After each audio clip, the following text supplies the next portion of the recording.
we all get uncomfortable on the indoor trainer. There's no air passing to cool us down, there's nothing to look at, and there's definitely no cafe stops. At least not on my trainer anyway. There are, however, some things you can do to make indoor riding a little bit more comfortable and, well, less hot and sweaty. Today we're going to go through my 5 top tips to help you do that, starting with this. Oh, wrong lube. Starting with this.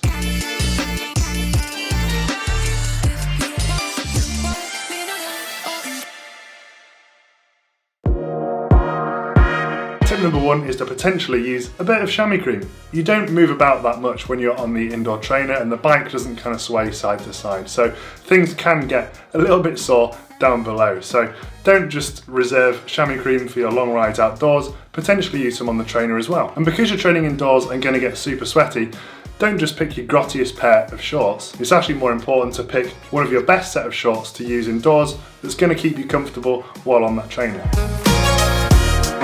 Now, you probably know this one, it's been said thousands of times before, but get a good quality fan. Obviously, there's no air passing you indoors, so getting some air circulating around is going to be super important. There's some research out there that shows you need about 9 of these fans to imitate the amount of air that's going past you outdoors. So the bigger and the more fans you can have, the better. Also get as many windows open as you possibly can as well, just to let some fresh air in and let all that warm air out. One of the things people often complain about as well is it being too cold at the start of the ride and then they heat up and then it gets too sweaty towards the end of the ride. So stick your fan on right at the start, wear a top on the bike that you can then take off once you've gotten started and you're starting to get a little bit warmer.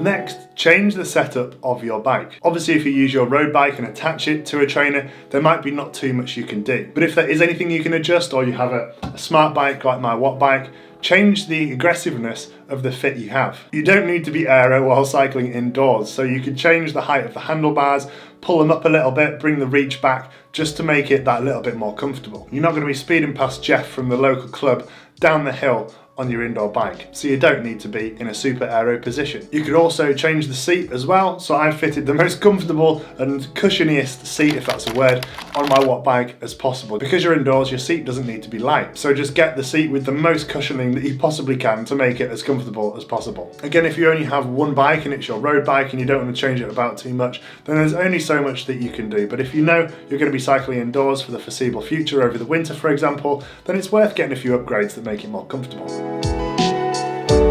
Get all of your drinks and snacks ready before your ride. There's nothing worse than getting halfway through the ride on your trainer, reaching down for your drink and realising you've left it in the kitchen. Equally, if you're doing a long ride, make sure you have some snacks to hand right next to your bike that you can easily grab as you ride.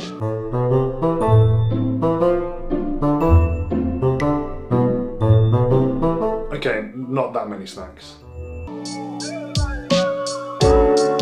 Okay, and for the final tip, this isn't the final tip, there is a bonus one in a minute, stay tuned. Make sure to stand up really frequently. On the indoor trainer, obviously, yes, we can go up hills on Zwift, but we're not going to be standing up as much as we would be doing outside. So set a timer or just a mental note in your head to stand up every 5 to 10 minutes just to ease some of the pressure off your bum. And in addition to that final tip, yeah, again, this isn't the final tip, there is another one, is to set some intervals on Zwift. Even if you're just doing a nice steady ride, having some intervals to concentrate on will just kind of break up the monotony and give you something to kind of look forward to and keep changing during your ride.